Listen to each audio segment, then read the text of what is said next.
ಸದ್ಯದ ಪರಿಸ್ಥಿತಿ ಅಷ್ಟೊಂದು ಗಂಭೀರ ಇಲ್ಲದಿದ್ದರೂ ಕೂಡ ಮುನ್ನೆಚ್ಚರಿಕೆ ಕ್ರಮವಾಗಿ ಸುತ್ತನೆಟ್ಟ ಒಮಾನ್ ಸರ್ಕಾರ ತನ್ನೆಲ್ಲ ಪ್ರಜೆಗಳ ಸುರಕ್ಷತೆಗಾಗಿ ಕ್ರಮಗಳನ್ನು ಕೈಗೊಳ್ತಾ ಇದೆ. ಹಾಗೂ ಜಾಗೃತರಿರಲು ಕೆಲವೊಂದು ಸೂಚನೆಗಳನ್ನು ಪಾಲಿಸಬೇಕು ಅನ್ನೋ ಒಂದು ವಿಚಾರವನ್ನು ಸಾಮಾಜಿಕ ಜಾಲತಾಣಗಳಲ್ಲಿ ಅವರು ಹೇಳ್ತಾ ಇರುವಂಥದ್ದು.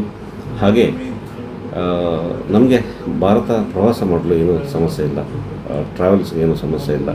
1-2 ದಿವಸ ನಮಗೆ ರದ್ದಾಗಿತ್ತು ವಿಮಾನ, ಬಟ್ ಈಗ ಅದು ನಡೀತಾ ಇದೆ.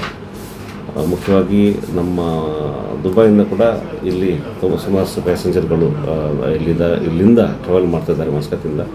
ಹಾಗಾಗಿ ಇಲ್ಲಿ ಯಾವುದೇ ಒಂದು ಸಮಸ್ಯೆ ನಮಗೆ ಟ್ರಾವೆಲ್ ಸಮಸ್ಯೆ ನಮಗಿಲ್ಲ. ಹಾಗೆ ಸಣ್ಣ ಪುಟ್ಟ ವಿಚಾರಗಳನ್ನು ಬಿಟ್ಟು ಅಷ್ಟೊಂದು ದೊಡ್ಡ ಗಂಭೀರ ಸಮಸ್ಯೆ ಕೂಡ ಇಲ್ಲ ಅಂತ ಹೇಳಲಿಕ್ಕೆ ಇಷ್ಟಪಡ್ತೇನೆ. ಹಾಗೆ ಕೊರೋನಾ ಕಾಲದಲ್ಲಿ ನಾವೆಲ್ಲ ಕನ್ನಡಿಗರು ತುಳುವರೆಲ್ಲ ಸೇರಿ ನಾವು ಕೆಲಸ ಮಾಡಿರುವಂಥದ್ದು. ಈ ಸಮಯದಲ್ಲಿ ಕೂಡ ನಾವು ಒಗ್ಗಟ್ಟಿನಿಂದ ಇದ್ದೇವೆ. ನಮಗೆ ಬೇಕಾಗಿರುವಂತಹ ಸಹಾಯಕ ನಮ್ಮ ಇಂಡಿಯನ್ ಎಂಬಸಿ ಆಗಲಿ ಅಥವಾ ಕರ್ನಾಟಕ ಸರ್ಕಾರದಿಂದಾಗಲಿ ಅಥವಾ ನಮ್ಮ ಆಡಳಿತದಿಂದ ಎಲ್ಲ ಸಹಕಾರ ಸಿಗ್ತಾ ಉಂಟು.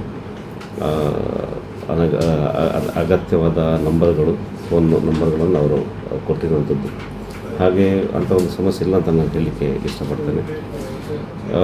ಖಂಡಿತವಾಗಿಯೂ ನಾನು ಈ ಸಮಯದಲ್ಲಿ ವಾರ್ತಾ ಭಾರತಿಗೆ ಧನ್ಯವಾದ ಹೇಳ್ತಾ ನಮ್ಮ ಎಲ್ಲ ಕನ್ನಡಿಗರ ಪರವಾಗಿ ತುಂಬ ಧನ್ಯವಾದಗಳು ನಾನು ಹೇಳಲಿಕ್ಕೆ ಇಷ್ಟಪಡ್ತೇನೆ. Thank you.